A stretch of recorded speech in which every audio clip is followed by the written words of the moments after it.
Oh, Okay ka lang? Ito na naman ang Kaya mo pa? lakas. Kung napapagod ka na, pahinga ka lang. Buhos na naman. Pahinga lang ha. Pero huwag kang susuko. Mga idol. Alam ko, kayang-kaya mo yan. Alambre yan. Kayanin mo ha. Para hindi tangayin Ikaw pa ng ba? baha. Sa sobrang dami ng pinagdaanan mo, ngayon ka pa ba susuko? Alam ko, malakas ka. Mga idol, pag umakyat Magtiwala ka dito lang sa sa sarili mo.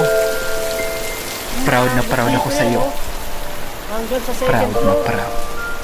Ito yung preparation namin, mga idol. Ayan, oh. Oh. Mga nakatali ang papag. Ang umpuan, nakatali. Naka-alambre lahat yan. Oh. Itong mga double deck, ayan, oh, mga nakaprepare na lahat yan. Oh, nakatali na, mga idol. Para in case umakyat yung tubig ilog, pumasok dito sa bahay, wala na kami magiging problema. Hindi na yan katulad doon dati na pagpasok mo rito at pagbaba ng baha, makikita mo yan, mga nagkalat yan. Ayan, yung freezer namin, mga idol. Ilang baha na inabot yan. Kay Ulysses, Habagat, ayan. Ayan, mga nakaprepare na kami, mga idol, oh.